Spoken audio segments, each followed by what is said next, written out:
Welcome back to Yehoshua's Daf Yomi Shiur, where the Daf continues daily until the complete revelation of Mashiach ben David, Messiah, the son of David. Today we'll be looking at the second side of 75, Ayin Hayamed Beis, 75b, with the words Amar le Rava. It's close to the top, about one line into it. Amar le Rava, To'un Shchita Keman, Ke Rabbi Meir, Ve'im Beis Toir, Milamato, Milatame, B'maso, Keman, Ke Rabbanan. Rava said to Rav Chisda, your ruling is inconsistent. When you say it requires slaughter, in accordance with whose opinion is that?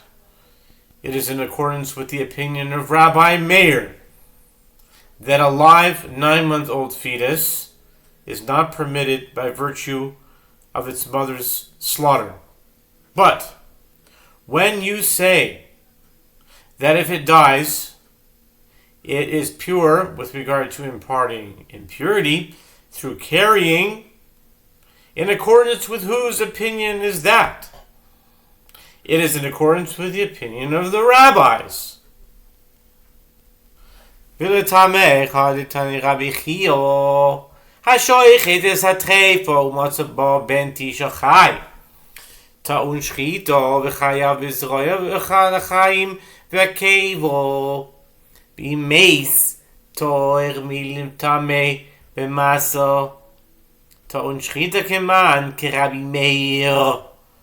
V'meis toir milimtame b'masa kerabonom. Rav Chisda replied, and according to your reasoning, the same difficulty arises with that which Rabbi Chia teaches in a braita with regard to one who slaughtered an animal that is a treifa and found inside it a live 9-month-old fetus.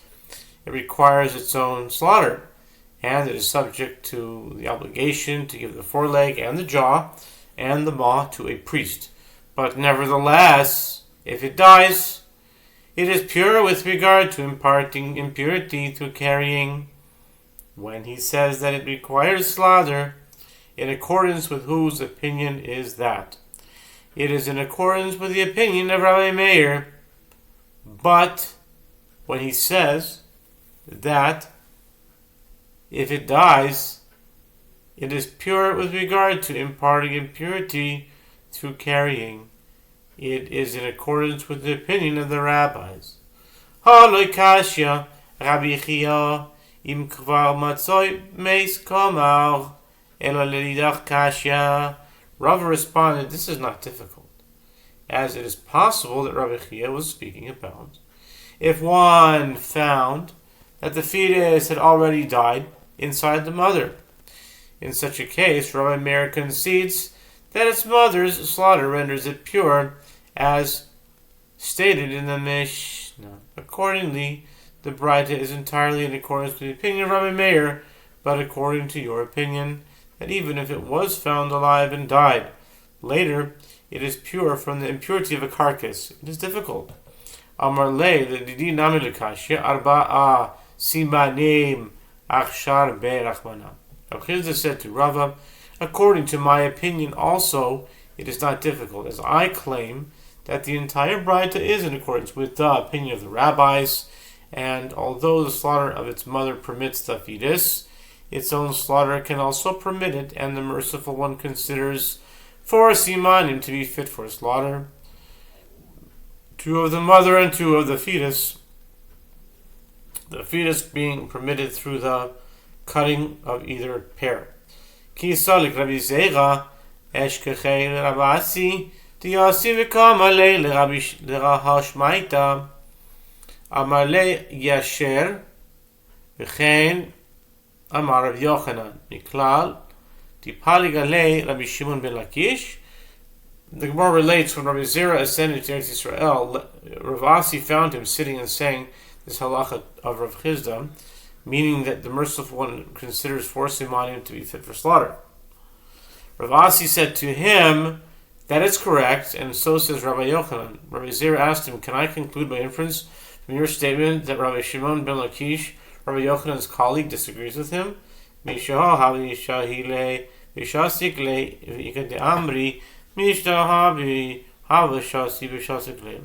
Rav Asi answered, "I do not know," as after Rabbi Yochanan made his statement, Rabbi Shimon ben Lakish was waiting for him to see if he would retract, and he therefore remained silent about whether or not he disagreed.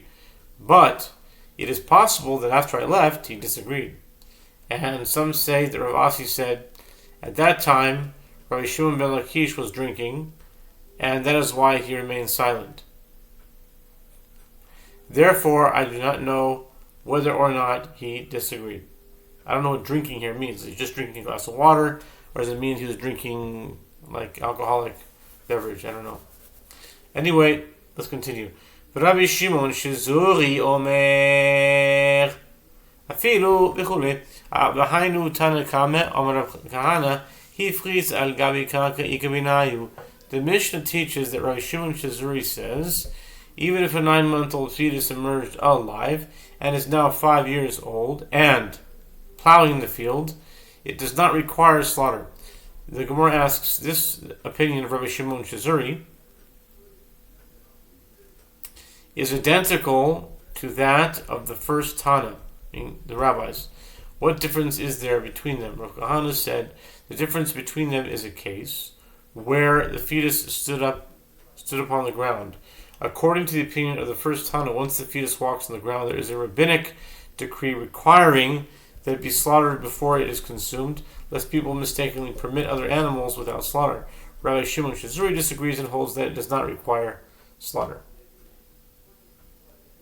Amar Rav Misharshia Divrei Ha'oimer Choishishin Lezera Ha'av Ben Pakua Haba Al Behema Ma'alisa Havlad Ein Lo Tekana.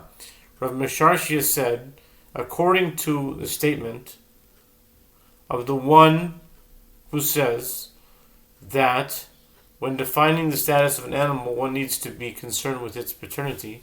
If a ben pakua copulated with a full-fledged animal, the offspring has no rectification. Although when the mother and father are each a ben pakua, the offspring is permitted without ritual slaughter. If the father is a ben pakua, but the mother is not, the offspring is simultaneously defined as requiring slaughter based on the mother and being excluded from the requirement for slaughter based on the father. Therefore, no act of slaughter can permit it. Amar Abaye, Hakol moedim bekalut ben pakua shemutar, mai taime, kol milsa dit miho, midikar dichiri, lo enoshe, ikad amri. Amar Abaye, Hakol moedim bekalut ben kaluta, ben pakua shemutar, mai taime, treit mihe, midikar dichiri enashe.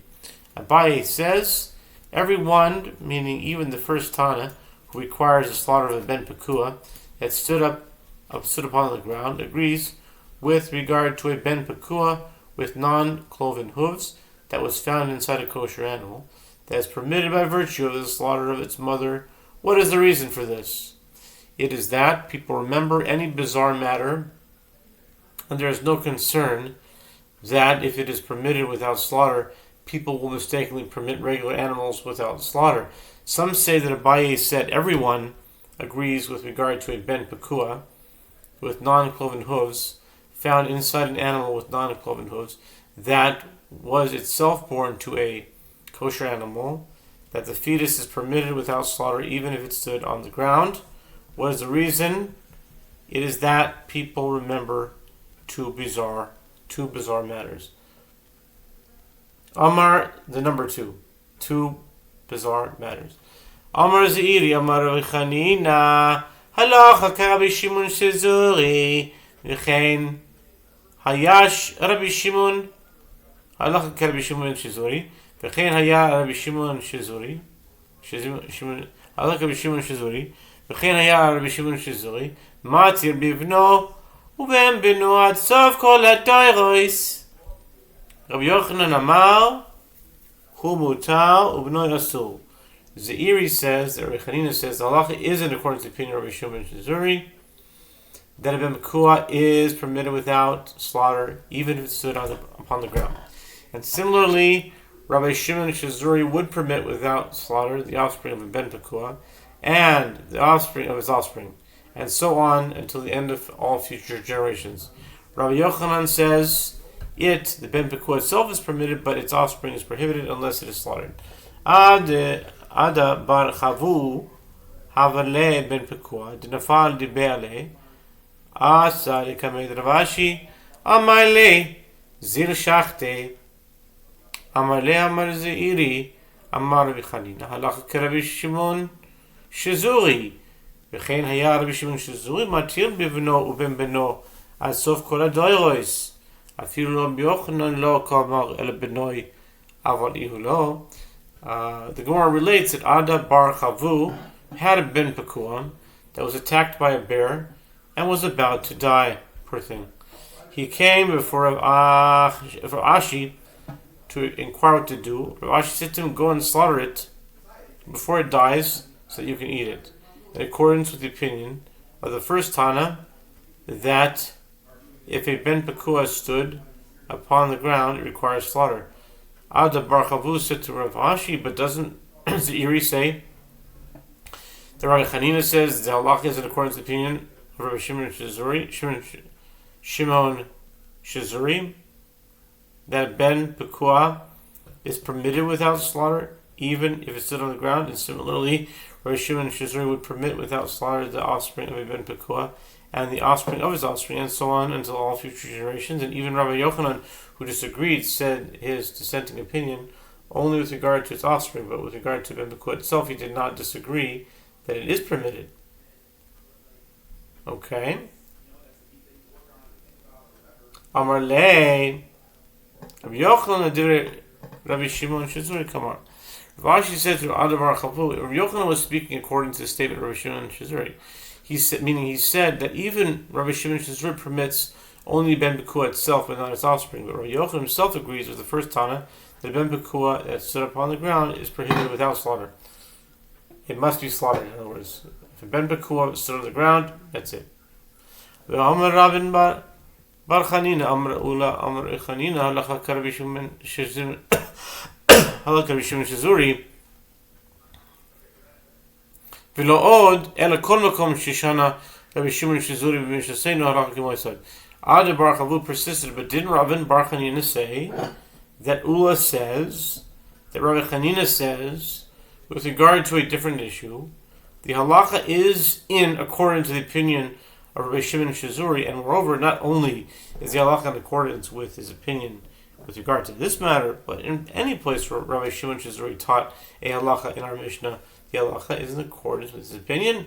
Amar le ana ki ha-sirani Demar Yonasan halacha k'Rabbi Shimon Shizuri b'misukan u'trumas maaser shel d'mai. Rashi said to Ada bar Chavu, I hold in accordance with the statement of Rabbi Yochanan, as Rabbi Yonatan says, the halacha is in accordance with the opinion of Rabbi Shimon Shizuri in the case of one who is dangerously ill, and in the case of truma of the tithe of doubtfully tithed produce, which is d'mai, but not in other cases. For example, in the case of his disagreement with the first Tana concerning a ben pekua.